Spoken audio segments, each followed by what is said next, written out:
അസ്സലാമു അലൈക്കും വറഹ്മത്തുള്ളാ. കേരളത്തിലെ വഹാബികളെ സംബന്ധിച്ചിടത്തോളം ഏത് വിഷയത്തിലെടുത്ത് നോക്കുമ്പോഴും അവരൊക്കെ അവിടെ സനതുണ്ടോ ഇവിടെ സനതുണ്ടോ, ആ സനത് കുറ്റമറ്റതാണോ, ഇതൊക്കെ ഇങ്ങനെ ചെയ്തന്വേഷിക്കുന്ന ഏത് ഹൈറായ സംഗതികളും ഏത് നല്ല കാര്യങ്ങളും ഏത് മഹാന്മാരെ സംബന്ധിച്ച് മൗലിദാണെങ്കിലും മദ്ഹ് പറയണമെങ്കിലും ഇനി മറ്റേതെങ്കിലും പരിപാടിയാണെങ്കിലും ഏത് നല്ല സംഗതികൾ എടുത്ത് പറയുമ്പോഴോ അപ്പം ചോദിക്കും സനതുണ്ടോ തെളിവുണ്ടോ അതൊക്കെ. എന്നാൽ മൗലവിമാർക്ക് താല്പര്യമുള്ള വിഷയമാണെന്നെങ്കിൽ അതിന് തെളിവും വേണ്ട, അതിനൊരു സെനതും വേണ്ട, അതിനൊന്നും വേണ്ട, അവർക്ക് താല്പര്യമുള്ളതൊക്കെ ചെയ്യും. കാരണം ഈ പെണ്ണുങ്ങളെ പള്ളിയിൽ കൊണ്ടുവരലും മലയാളത്തിൽ ഖുതുബക്കൊന്നും തെളിവൊന്നും ഉണ്ടായിട്ടില്ലല്ലോ, അവരെ യുക്തി വ്യാഖ്യാനിച്ചിട്ടാണ് കൊണ്ടുവരിക. ഇതേപോലെ തന്നെയാണ് മുജാഹിദ് മൗലവിമാർക്ക് താല്പര്യമുള്ള വിഷയത്തിലൊക്കെ. മുജാഹിദ് ബാലുശ്ശേരി എന്ന് പറഞ്ഞ ഒരാളുണ്ട്, രണ്ടാം കെട്ടിനെ ന്യായീകരിച്ചുകൊണ്ടൊരു സംഗതി പറയുന്നുണ്ട്, ഒന്ന് കേട്ട് നോക്കിട്ടാ. അള്ളാഹ് ഹലാലാക്കി ഒരു രണ്ടാം ഭാര്യ നിങ്ങൾ അനുവദിക്കാത്തതിന്റെ പേരിൽ, നിങ്ങൾ നല്ലോണം അനുവദിച്ചത് ഞങ്ങളൊക്കെ കിട്ടിയിരുന്നു. അടിയുടാനാവൂല എന്ന് വിചാരിച്ചിട്ടാ. സത്യം, പാവപ്പെട്ട കുട്ടികളെ കാണുമ്പോൾ ബാപ്പാരെ കണ്ണുനീര് കാണുമ്പോൾ ഞങ്ങൾക്കൊക്കെ ഉള്ള ഒരു അനുഭവം പറയാം. നിങ്ങൾ വിചാരിക്കല്ലോ മൗലൈമാര് രണ്ടെട്ടുന്ന് ഓൽക്ക് വേറെന്തോ ഇൻട്രസ്റ്റ് ഉള്ളതുകൊണ്ടാണ്. പടച്ചോനാണ് ഹൃദയത്തിൽ തട്ടി ഞാനൊന്ന് പറഞ്ഞോട്ടെ. ഇതാ ഈ കഴിഞ്ഞ ദിവസം പോലെ മുജാഹിദ് സെന്ററിൽ, കോഴിക്കോട് മുജാഹിദ് സെന്ററിൽ ഒരു ഇബ്രാഹിക്കാണ്ട്. നിങ്ങൾ ചോദിച്ചു നോക്കി നിങ്ങളെ ഭർത്താക്കും, അദ്ദേഹത്തെ അറിയാത്ത ആരുമില്ല. അദ്ദേഹത്തിന്റെ മകളുടെ കാര്യം എന്നും പറഞ്ഞ് കരയും ഇബ്രാഹിക്ക, എന്നും പറഞ്ഞ് കരയും. ജീവിതത്തിൽ പലപ്പോഴും തോന്നുന്നു ഇബ്രാഹിക്ക ഞാൻ കെട്ടിക്കോളാം നിങ്ങളെ മോളെ എന്ന് പറയാൻ. നിങ്ങൾ അനുവദിച്ചോ? നിങ്ങൾ പെണ്ണുങ്ങൾ അനുവദിച്ചോ? എന്നിട്ട് ആ ബാപ്പാന്റെ ഞങ്ങൾ പ്രസംഗ രംഗത്തൊക്കെ പോകുന്നുണ്ട്, ഞങ്ങളോടാ പറയാ. അതാണ് പ്രശ്നം. അപ്പൊ ഞങ്ങൾക്ക് സങ്കടം തോന്നും. പടച്ചോനെ, ഈ പെൺകുട്ടി വയ്യാതാരായി പോവുമല്ലോ, കേട് വന്ന് പോവുമല്ലോ, ഓളെ കല്യാണം കഴിച്ചാൽ ഓക്കൊരു തൗഫീഖ് ഉണ്ടാവുമല്ലോ, അതിന് നിങ്ങൾ അനുവദിച്ചില്ല. ഇനി നിങ്ങൾക്ക് കേൾക്കണോ, സഹാബികൾ രണ്ട് ഭാര്യമാരില്ലാത്ത ആരും ഉണ്ടായിട്ടില്ല. നബി സല്ലല്ലാഹു അലൈഹി വസല്ലം ഒരു കാര്യവും കൂടി പറഞ്ഞ്, അത് നിങ്ങളാരും അനുവദിച്ചോളണമെന്നൊന്നുമില്ല, പക്ഷേ നബി സല്ലല്ലാഹു അലൈഹി വസല്ലം സ്വർഗത്തെ പറ്റി വിശദീകരിച്ചപ്പോ, നിങ്ങളെ ഭർത്താവിനെ സ്നേഹിക്കുന്നില്ലേ? ഉണ്ടേ, സ്നേഹം കൂടുതലുകൊണ്ടാണ് ഇത് എന്നാണ് നിങ്ങൾ പറയുന്നത്. ആയിക്കോട്ടെ, റസൂലിന്റെ ഹദീസ് എന്താ അറിയോ?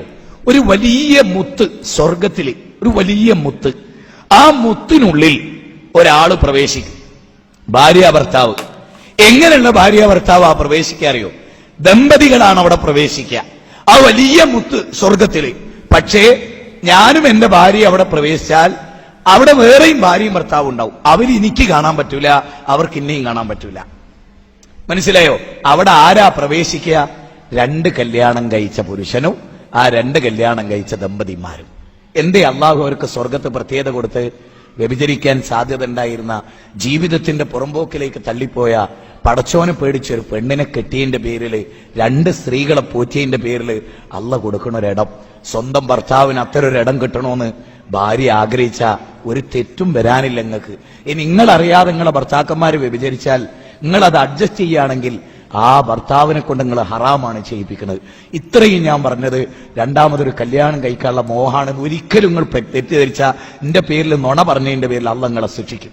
അത് നിങ്ങൾ കരുതരുത്. ഇങ്ങനൊക്കെ നിങ്ങളോട് ആരും സംസാരിക്കൂല, പക്ഷെ എനിക്ക് അങ്ങനെ സംസാരിക്കണം എന്ന് ഉറപ്പുള്ളതുകൊണ്ട് ഞാൻ സംസാരിക്കുകയാണ്. നിങ്ങൾ ഈ കാര്യങ്ങളൊക്കെ ഒന്ന് മനസ്സിലാക്കണം. ജീവിതം, നമുക്ക് ഈ ലോകത്തിനപ്പുറത്തൊരു യാത്രയല്ലേ? എന്താ അത് മറന്നു പോണത്? എന്താ അത് മറന്നുകൊണ്ട് പടച്ചോന്റെ കോടതിയിൽ നിങ്ങളൊന്ന് ആലോചിച്ചു, ഒരു പെണ്ണിനെ വ്യഭിചാരത്തിൽ നിന്ന് രക്ഷപ്പെടുത്തിയ അള്ള നിങ്ങൾക്ക് പ്രതിഫലം തരൂലേ? ആ പ്രതിഫലം എന്ത് നിങ്ങൾ തടയണോ? നിങ്ങളെ ഭർത്താവ് രണ്ട് സ്ത്രീകളെ നോക്കി, അതിൽ നിങ്ങളെ ഭർത്താവ് നല്ല ഈമാനുള്ള ഒരു മനുഷ്യൻ, നല്ലൊരു മുത്തക്കി, നല്ല നിലക്ക് മക്കളെ പോറ്റിയ ഒരാള്, അയാൾക്ക് രണ്ട് ഭാര്യമാരിലും 6 മക്കളും ഉണ്ടെങ്കിൽ ആ 6 മക്കളെയും സമൂഹത്തിന് ഉപകരിക്കുന്നവരായി അയാൾ വളർത്തുമെങ്കിൽ നാടിന് നല്ലത് അതല്ലേ? തെമ്മാടികളായ മക്കൾ ജനിക്കുന്നതൊക്കെ എന്താ നിങ്ങൾ ആലോചിക്കാത്തത്? അതുകൊണ്ട് ഇനി നിങ്ങൾ ആലോചിക്കണം. ഈമാനുണ്ട് നിങ്ങളൊന്ന് ചെന്ന് പറയണം. അത്യാവശ്യം സാമ്പത്തികമായി, എനിക്കറിയാം മുസ്ലിങ്ങളൊക്കെ റിയൽ എസ്റ്റേറ്റും അതും ഇതൊക്കെ ആയിട്ട് ബന്ധപ്പെട്ട് വീട്ടിലിരുന്ന് മൊബൈലിൽ മാത്രം ബിസിനസ് കൺട്രോൾ ചെയ്യുന്നവര്, വേറെ പണിയൊന്നും ഓൽക്കില്ല. 5 പേര് തൊട്ടടുത്ത പള്ളിയിൽ പോയി നിസ്കരിക്കും, നോമ്പ് ഓൽക്കും, സക്കാത്ത് ഒക്കെ പൊരയില്. അങ്ങനെയുള്ള ഭർത്താവ് വലിയ കൊട്ടാരം കണക്ക് വീടൊക്കെ ഉണ്ടാക്കിട്ടെ ഒന്നിനെയും കൂടെ കല്യാണം കഴിക്കാൻ പറഞ്ഞത് ആ സാധു കുട്ടി രക്ഷപ്പെട്ടോട്ടെ. നിങ്ങൾക്കറിയില്ലേ സൗദാ ബീവിനെ നബി കല്യാണം കഴിക്കുന്ന എപ്പോഴാ? നിങ്ങൾ എന്താ വിചാരിച്ചേ? നബി സല്ലല്ലാഹു അലൈഹി വസല്ലമയുടെ ആദ്യത്തെ കല്യാണം തന്നെ 15 വയസ്സിന്റെ വ്യത്യാസത്തിലല്ലേ? 4 കുട്ടികളുണ്ടായിരുന്നു ഖദീജ ബീവിക്ക് അന്ന്. 2 പുരുഷന്മാരാൽ കല്യാണം കഴിച്ച് വിധവയായ ആളായിരുന്നു ആര്? ഖദീജ ബീവി. അതിൽ 4 കുട്ടികൾ ആദ്യമുണ്ട്. നബിക്ക് ഖദീജ ബീവിയിലൂടെ 6 കുട്ടികൾ വേറെ ഉണ്ടായി. ഈ 10 മക്കളെ നബി പോറ്റിയില്ലേ? ഒന്ന് ആലോചിച്ചൊക്കെ എത്ര പുണ്യം നബിക്ക് കിട്ടി. ആ പുണ്യം നമ്മളെ ഭർത്താക്കന്മാർക്ക് കിട്ടണം.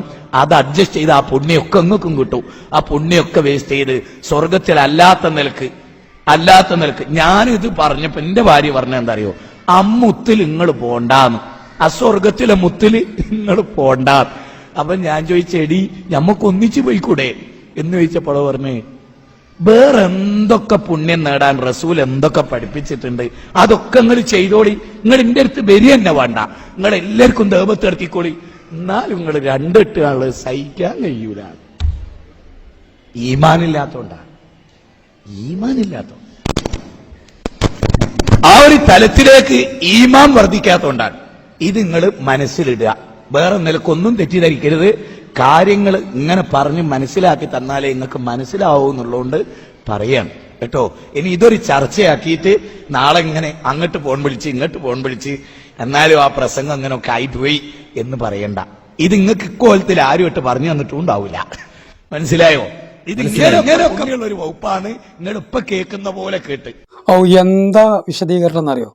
ഏത് കെട്ടാത്തവനും കെട്ടാൻ തോന്നി പോകും, കെട്ടിയവനും ഡബിൾ കെട്ടാനും ഡബിൾ കെട്ടിയവനും 4 കെട്ടാനും ഒക്കെ തോന്നി പോകും. പക്ഷേ സംഗതി എന്താണെങ്കിലും ഇതൊരു വ്യാജ ഹദീസാണ് എന്നും ഇതിന് തെളിവും ചോദിക്കുന്നുണ്ട് ആര്? അനസ് മൗലവി കൊല്ലം. അനസിൻ്റെ ആ ചോദ്യത്തിന് ഇന്ന് വരെ ബാലുശ്ശേരിയും ബാലുശ്ശേരിൻ്റെ കൂടെ നടക്കുന്ന ആളുകളും മറുപടി പറഞ്ഞിട്ടില്ല. അതാണ് അതിലും വലിയ രസം. അനസിൻ്റെ ആ വെല്ലുവിളി കൂടി ഒന്ന് കേട്ടു നോക്കി. എവിടെടാ ഈ ഹദീസ്? ആര് പറഞ്ഞു ഈ ഹദീസ്? ബുഖാരിയിലുണ്ടോ? മുസ്ലിമിലുണ്ടോ? തുർമുദിയിലുണ്ടോ? ഇബ്നു മാജയിലുണ്ടോ? അഹ്മദിലുണ്ടോ? കുതുബുസിത്തയിലുണ്ടോ? സുനനിലുണ്ടോ? മുസ്നദിലുണ്ടോ? ഏത് കിതാബിലാ ഉള്ളത്? ഏതെങ്കിലും തഫ്സീർ ഗ്രന്ഥങ്ങളിലുണ്ടോ? ഇനി അതല്ല ഫിഖിന്റെ കിതാബിലുണ്ടോ? ഏതെങ്കിലും ഫത്വയുടെ കിതാബിലുണ്ടോ? വേണ്ട ഒരു നഹ്വിന്റെ കിതാബിലെങ്കിലും ഉണ്ടോ? എവിടെങ്കിലും ഒന്ന് വേണ്ടേ? നെഹിയേ ഇങ്ങനൊന്നില്ല. പച്ച നുണ പൊട്ടിച്ചതാ കേട്ടോ. മുജാഹിദുകളായ ആളുകളെ ഒരുമിച്ച് ചേർത്തിട്ട് മതം പറയാനെന്ന് പറഞ്ഞ് വിളിച്ചു ചേർത്തിട്ട് പച്ച നുണ പറഞ്ഞു കൊടുത്തു മതത്തിൻ്റെ പേരിൽ. ഇത് കേട്ടിട്ട് കുറേ ആൾക്കാർ വീട്ടിൽ ചെന്നിട്ട് 2ാം പെണ്ണ് കെട്ടാൻ വേണ്ടി ദുർവാശി പിടിക്കുകയും അതിന് ലഹള ഉണ്ടാക്കുകയൊക്കെ ചെയ്തു എന്നാണ് ഞാൻ പിന്നീട് ഈ അനസിൻ്റെ പ്രഭാഷണത്തിൽ തന്നെ മനസ്സിലാക്കിയത്. അപ്പോൾ അതാണ് വഹാബിസത്തിൻ്റെ കോലം. ഓരോരോ വിഷയത്തിൽ അവരുണ്ടാക്കി പറയുന്ന സംഗതി അഭിപ്രായ വ്യത്യാസം വന്നപ്പോൾ അത് നുണയായിരുന്നു എന്ന് അനസ് പറഞ്ഞ നുണയായിരുന്നു എന്ന് ബാലുശ്ശേരി ഇങ്ങനെ പറഞ്ഞുകൊണ്ടിരിക്കുകയാണ്. ഇങ്ങനെയൊക്കെ ഹദീസ് ഉണ്ടായിട്ട് ആരും അത് പറയാതെ ഇത്രയും ഇഖ്ലാസോടുകൂടി അത് പറഞ്ഞ മഹാമുത്താണല്ലോ ഇത് എന്ന് തെറ്റിദ്ധരിച്ചു. സംഗതി പൊട്ടിച്ചതാ.